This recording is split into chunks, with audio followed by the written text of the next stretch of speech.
کیا آپ تصور کر سکتے ہیں ایک ایسی بستی کا جہاں کے انسان پہاڑوں کو تراش کر گھر بناتے تھے، جن کا قد و قامت آج کے انسانوں سے کئی گنا بڑا اور جسمانی طاقت بے مثال تھی؟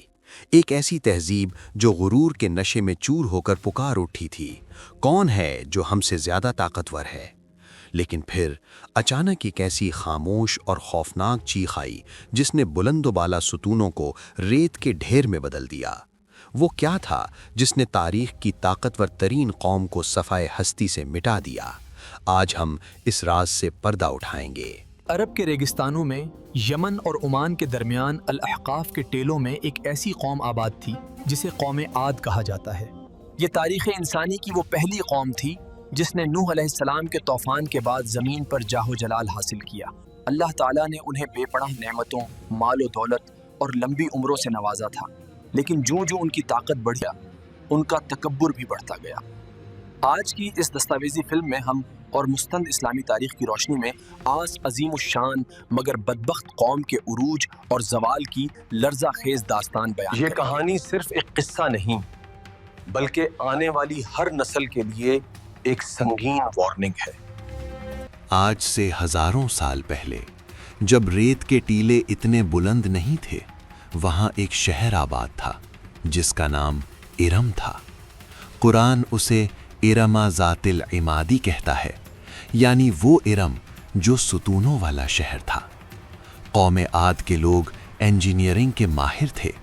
انہوں نے سنگ مرمر کے ایسے بلند و بالا ستون کھڑے کیے تھے جن کی مثال آج کی جدید دنیا میں بھی ملنا مشکل ہے۔ ان کا قد و قامت غیر معمولی تھا۔ وہ صحرا کے سخت ترین موسموں میں بھی مضبوط قلعے تعمیر کرتے تھے۔ ان کے باغات میں نہریں بہتی تھیں اور ان کے مویشیوں کی تعداد ہزاروں میں تھی، لیکن اس مادی ترقی نے انہیں اندھا کر دیا۔ وہ ایک اللہ کو بھول کر بتوں کی پوجا کرنے لگے اور کمزوروں پر ظلم ڈھانا ان کا مشغلہ بن گیا۔ ان کے نزدیک طاقت ہی حق تھی اور دولت ہی سب کچھ۔ اندھیرے کے اس ماحول میں اللہ تعالیٰ نے انہی کے درمیان سے ایک عالی نسب اور نہایت رحم دل انسان کو منتخب کیا۔ وہ تھے حضرت ہود علیہ السلام۔ ہود علیہ السلام نے اپنی قوم کے سامنے کھڑے ہو کر بلند آواز میں کہا، اے میری قوم، اللہ کی عبادت کرو، اس کے سوا تمہارا کوئی معبود نہیں۔ کیا تم وہ ڈرتے لوگ نہیں؟ جو اپنی طاقت پر ناز کرتے تھے ہود علیہ السلام کا مذاق اڑانے لگے۔ انہوں نے اے کہا، ہود، کیا تم ہمیں یہ کہنے آئے ہو کہ ہم اپنے باپ دادا کے خداؤں کو چھوڑ دیں؟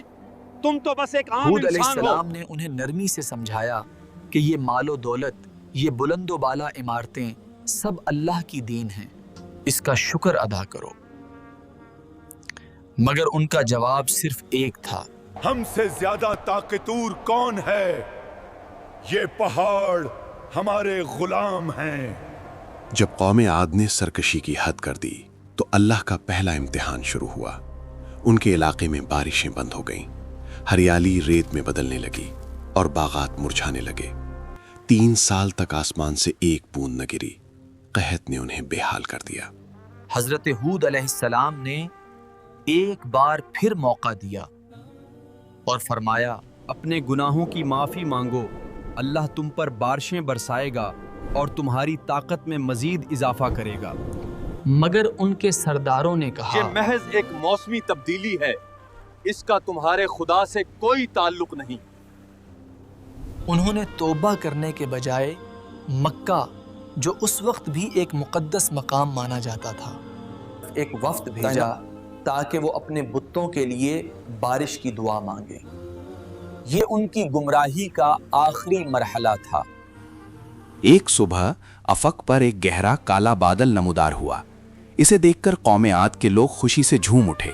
وہ ایک دوسرے کو پکارنے لگے، دیکھو، یہ بادل ہمیں سیراب کرنے آ رہا ہے، اب ہماری وادیاں پھر سے ہری بھری ہو جائیں گی۔ وہ ناچ رہے تھے، جشن منا رہے تھے، لیکن حضرت ہود علیہ السلام کے چہرے پر خوف تھا۔